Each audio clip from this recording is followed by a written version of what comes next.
वालेकुम जी। 23 जुलाई की रात हमने यहाँ पे कालाम में इस होटल में गुजारी और अब 24 जुलाई मतलब आज सुबह सुबह तकरीबन 7 बजे का टाइम है।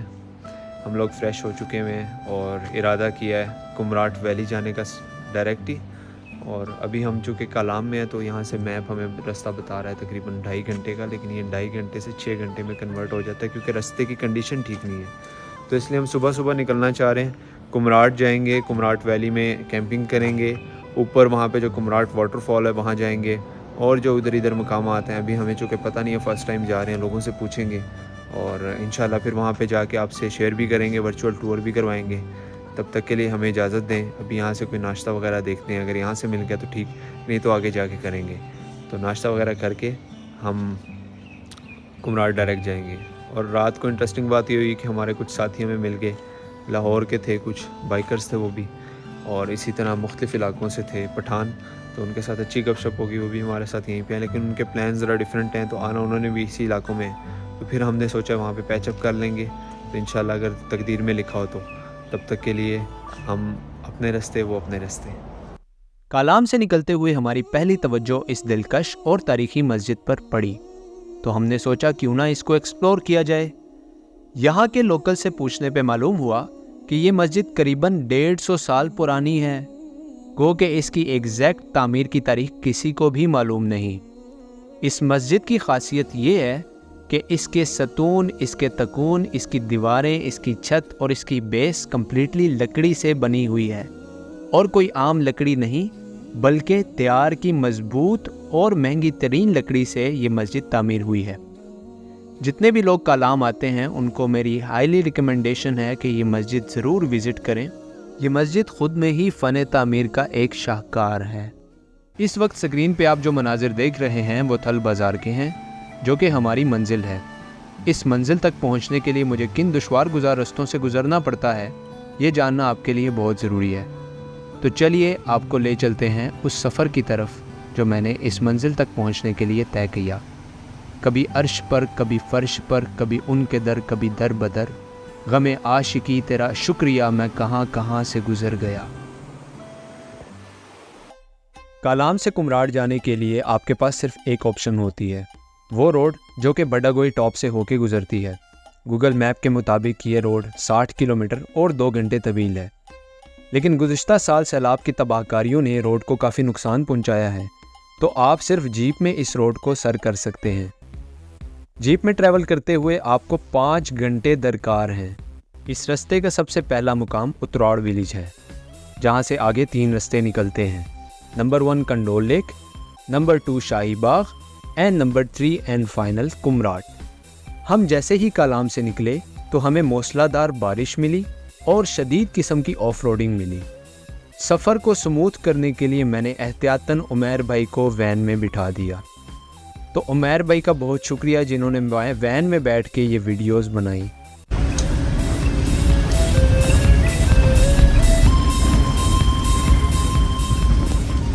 कालाम से आगे कुमराट तक के लिए रास्ता काफ़ी ख़राब था, बारिश भी बहुत तेज़ थी, तो हमने ये डिसाइड किया मैं बाइक पे जाऊंगा और उमैर भाई और सामान जो है वो जीप पे जाएंगे। तो अभी हम कालाम के लिए निकल रहे हैं, ये उमैर भाई चले गए, तो मैं भी निकलता हूँ। इंशाल्लाह मिलते हैं आपसे कुमराट में। ये हम तकरीबन यहाँ से थोड़ा सा ऊपर आ गए हैं और ये हमने ऊपर पहाड़ी सर करनी है। इसी तरह का रोड है और बहुत स्टीप है, जो मरी और पत्रियाटा की पहाड़ियाँ हैं और जो उसकी चढ़ाइयाँ हैं बिल्कुल वैसे ही चढ़ाइयाँ हैं। बस ये है कि यहाँ पे रोड पेव्ड नहीं है, पथरीले रोड हैं और बहुत मुश्किल हो रही है। जीप 4x4 जो है उसको चलने में भी बहुत दुश्वारी हो रही है, वो भी रुक रुक के चल रही है। तो मैंने जितने भी ट्रैक किए हैं आज तक, ये सबसे मुश्किल ट्रैक था बाइक के लिए और बहुत मतलब स्टीप है। ये बाइक चल ही नहीं रही, फर्स्ट गियर में भी नहीं चल रही, तो घुमा के चलाना पड़ रहा है। आप अगर वीडियो देखें मेरी तो आपको अंदाज़ा होगा कि ये कितना दुश्वार गुजार रास्ता है।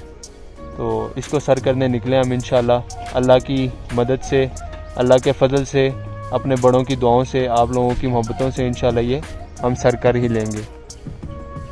ये जी देखें चारों तरफ का नज़ारा, यहाँ पे घर नहीं होते, कुछ भी नहीं होता, सिर्फ ये रोड है, ये भी खुद साख्ता रोड है। जीप्स का वेट कर रहा हूँ, तो अभी आप नज़ारे एंजॉय करें, फिर हम चलते हैं आगे। ये जीप्स अभी काफ़ी पीछे हैं, तो आती हैं फिर हम आगे चलते हैं। ठीक है, मैं किसी को रिकमेंड नहीं करूँगा कालाम से कुमराट जाना। आपने आना है तो चकदरा और दीर वाली साइड से आएँ। हमारी तो मजबूरी थी, हम इस मानसेरा से आए थे इसलिए आना पड़ा। इंतहाई खौफनाक किस्म की चढ़ाई थी यहाँ पे, जीप्स भी नहीं चढ़ पा रही और अल्हम्दुलिल्लाह हम बाइक पे हैं तो आगे आ गया हूँ मैं। कालाम सतह समुंदर से 2000 मीटर की ऊंचाई पे है, जबकि बड़ागोई पास 3500 मीटर की ऊंचाई पे है। तो आप खुद अंदाज़ा लगा सकते हैं कि 1500 मीटर की ऊंचाई यानी 1.5 किलोमीटर की ऊंचाई सिर्फ 25 किलोमीटर में तय करने के लिए हमें कैसी एलिवेशन मिलेगी। फ़िज़िक्स के स्टूडेंट्स मेरे इस जुमले को समझ पाए और वो कैलकुलेट कर लेंगे कि हमें किस डिग्री की एलिवेशन यहाँ पे मिली है।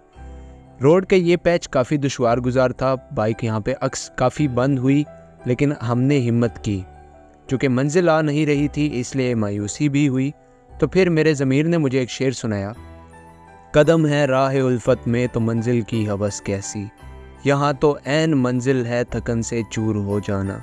इसी अज़म के साथ हम आगे बढ़ते रहे तो हमें सफ़र मंजिल से ज़्यादा खूबसूरत लगने लगा और एक मुकाम ऐसा आया कि हम बड़ागोई टॉप पहुँचे।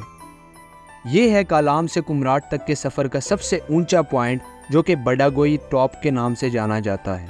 ये सतह समुंदर से 3500 मीटर की ऊंचाई पे वाक़या है और इसके दिलकश और दिलफरेब मनाजिर देखकर सारी रास्ते की थकन दूर हो जाती है। यहाँ से एक रास्ता दश्ते लैला की तरफ जाता है, लेकिन हम वक्त की किल्लत की वजह से वहाँ नहीं जा पाएंगे, तो हम डायरेक्ट कुमराट का सफ़र करेंगे। हम बड़गोई पास से काफ़ी आगे आ गए हैं। मैं आपको दिखाना चाह रहा था, बहुत ही घना जंगल है और यहाँ पे बिल्कुल सन्नाटा है, कुछ भी नहीं है, मतलब ना बंदा ना बंदे की ज़ात। ठीक है ना, गाड़ियाँ ये देखें आप, तो ये नीचे खाई है, खाई के नीचे जो है वो पहाड़ी नदी है, ये घना जंगल है, दियार के दरख्त हैं जो कुमराट में होते हैं। इस सफ़र ने मुझे सिखाया कि अगर आपकी सवारी सफ़र के साथ कंपैटिबल है तो आपके सफ़र का मज़ा दोबाला हो जाता है। मैंने ऐसे लोग भी देखे हैं जो अपनी सवारी समेत घंटों रश में फंसे रहते हैं, और ऐसे भी लोग देखे हैं जो अपनी सवारी को एक मखसूस हद तक ले जा पाते हैं और उससे आगे फिर उन्हें दूसरी सवारी का सहारा लेना पड़ता है। तो आप लोगों से गुजारिश है, आप लोग बाइक क्यों नहीं ख़रीदते। बाइक सेफ़ भी है, कन्वीनियंट भी है, इकोनॉमिकल भी है और फास्ट भी है। बाइक एक ऐसी सवारी है जो आपको उन मकामात तक भी पहुंचा देती है जहां पे दूसरी सवारियां नहीं पहुंच पाती।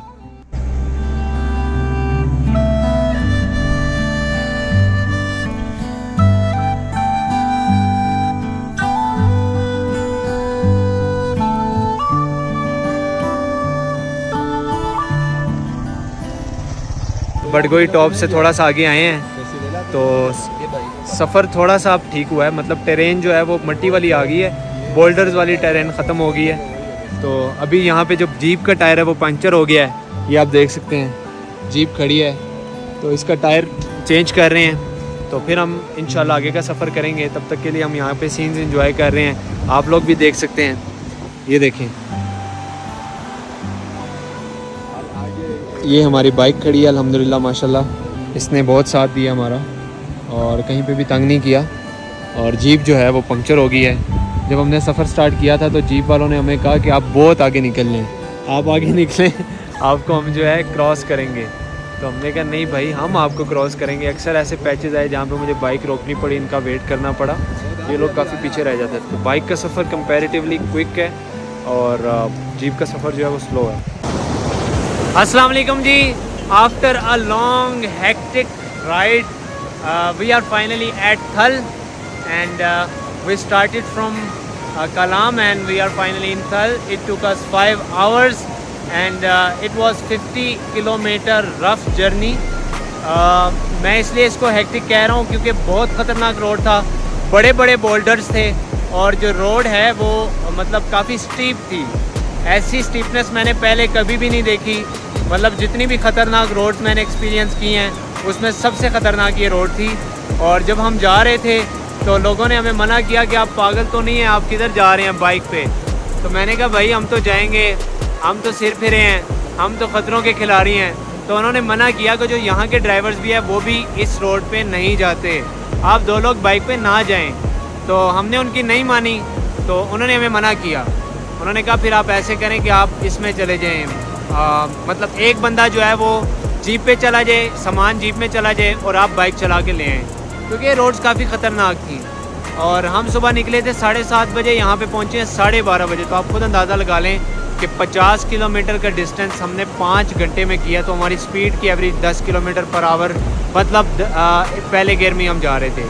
दूसरी बात यह है कि ये रोड्स काफ़ी ख़तरनाक इसलिए भी थी कि चढ़ाई इतनी स्टीप थी जिस तरह की मरी में पाई जाती हैं, और वो पेव्ड रोड नहीं थी, तो हमें काफ़ी मुश्किलात का सामना करना पड़ा है। कहीं कहीं बारिश भी बहुत ज़्यादा हुई है, मूसलाधार बारिश थी, जिसकी वजह से मिट्टी काफ़ी चिकनी हो गई थी, बाइक स्लिप हो रही थी फर्स्ट गियर में, और वो रुक भी जाती थी। तो जब रुकती थी तो पीछे की तरफ स्लिप होती थी। तो ये काफ़ी चीज़ें हमें एक्सपीरियंस करनी पड़ी हैं। लेकिन वो कहते हैं ना कि difficult roads leads towards beautiful destinations. तो ये चीज़ मैंने आज एक्सपीरियंस की है कि बहुत खूबसूरत डेस्टिनेशन है थल। और जब हमने चढ़ाई चढ़ी, बडगोई टॉप तक पहुँचे, आधा सफ़र जब मुकम्मल हुआ तो बडगोई टॉप इतना खूबसूरत है कि उसने मेरी सारी थकन दूर कर दी।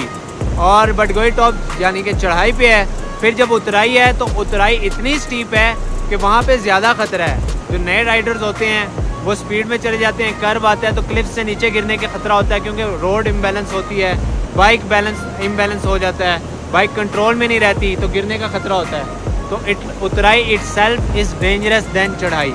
तो ये मैं कहना चाहता था आपसे। हमने आज बहुत से सीन्स देखे, और बडगोई टॉप इटसेल्फ बहुत खूबसूरत जगह है, सारी थकान वहाँ जाके ख़त्म हो जाती है।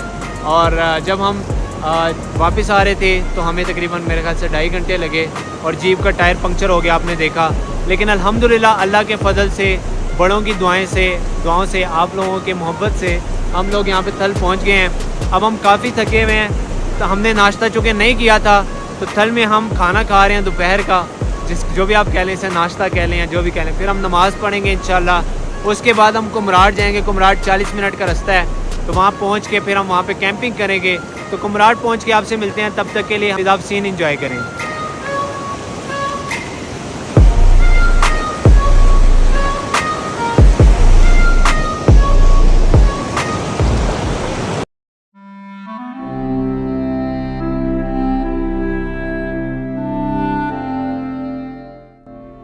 कालाम से निकलते हुए चूँकि हमने नाश्ता नहीं किया था, इसलिए थल पहुँचते साथ हमने सबसे पहले पेट पूजा की। ये लंच दाल माश, चपली कबाब और लोबिये वाले चावल पे मुनहसर एक इंतहाई लजीज खाना था। अस्सलाम वालेकुम जी। थल वैली में इस वक्त हम मौजूद हैं। थल वैली के बारे में थोड़ा सा आपको आगाह कर दूं कि यहाँ पे जो लोग हैं वो कोहिस्तानी हैं, और उनकी लैंग्वेज भी कोहिस्तानी है। एक यूनिक चीज़ जो मैं आपसे शेयर करना चाह रहा हूँ, इस वक्त मैं कब्रिस्तान में हूँ, शायद आपको लग ना रहा हो। ये मेरे पीछे कब्रें हैं, ये जितने भी हैं, ये देखें आप। असल में ये मुसलमान लोग हैं, लेकिन इनके यहाँ ये ट्रेंड है, जिस तरह हमारे यहाँ कब्र को पक्का कर देते हैं, इनके यहाँ ये है कि ये जो है कब्र के ऊपर ये लकड़ी का एक बॉक्स बना देते हैं, उसकी हदूद तय कर देते हैं ना कि ये इनकी कब्र है। और ये लकड़ी के बॉक्सेस बहुत एक्सपेंसिव हैं, क्योंकि ये चीड़ दियार से बनते हैं। ये सेम कॉन्सेप्ट है जो कि कैलाश में रिपीट होता था, बस ये कि कैलाश के लोग जो हैं वो नॉन मुस्लिम्स हैं, लेकिन ये मुस्लिम्स हैं, इन्होंने ये चीज़ वहाँ से कॉपी की हुई है। ये सारी कब्रें हैं, ये देखें आप, ये जितनी भी हैं। और यहाँ पे 2 छोटे छोटे कुत्ते भी हैं, बहुत खूबसूरत, ये भी आप देख सकते हैं, देखिए कितने खूबसूरत हैं। पेट पूजा करने के फ़ौरन बाद हमने जामिया मस्जिद थल का रुख किया, जहाँ पे हमने ज़ोहर की नमाज अदा की और अल्लाह का शुक्र अदा किया कि उसने हमें इतने खूबसूरत इलाके देखने की तौफीक दी। जामिया मस्जिद थल भी जामिया मस्जिद कालाम की तरह मुकम्मल तौर पर लकड़ी का बना हुआ एक फ़न तामीर का शाहकार है, जो कि अपनी असल हालत में अभी तक मौजूद है।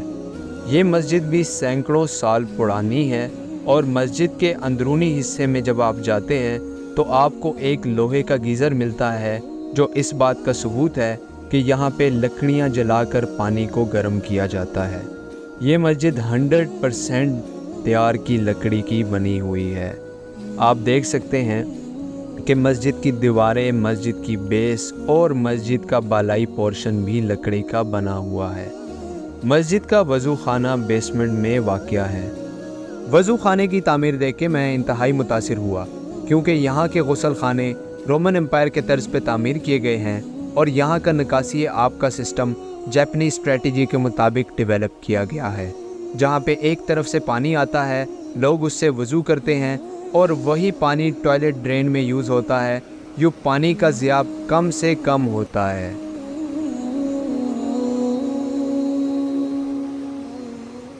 So, it was all about the second episode of Kohistan series. अगर आपको वीडियो पसंद आई तो आप मुझे इंडोर्स कर सकते हैं। पता है कैसे? वीडियो को लाइक करके, अपने रिव्यूज़ कमेंट सेक्शन में शेयर करके और चैनल को सब्सक्राइब करके। That's it। मिलते हैं आपसे एपिसोड 3 में। तब तक के लिए अल्लाह हाफिज़।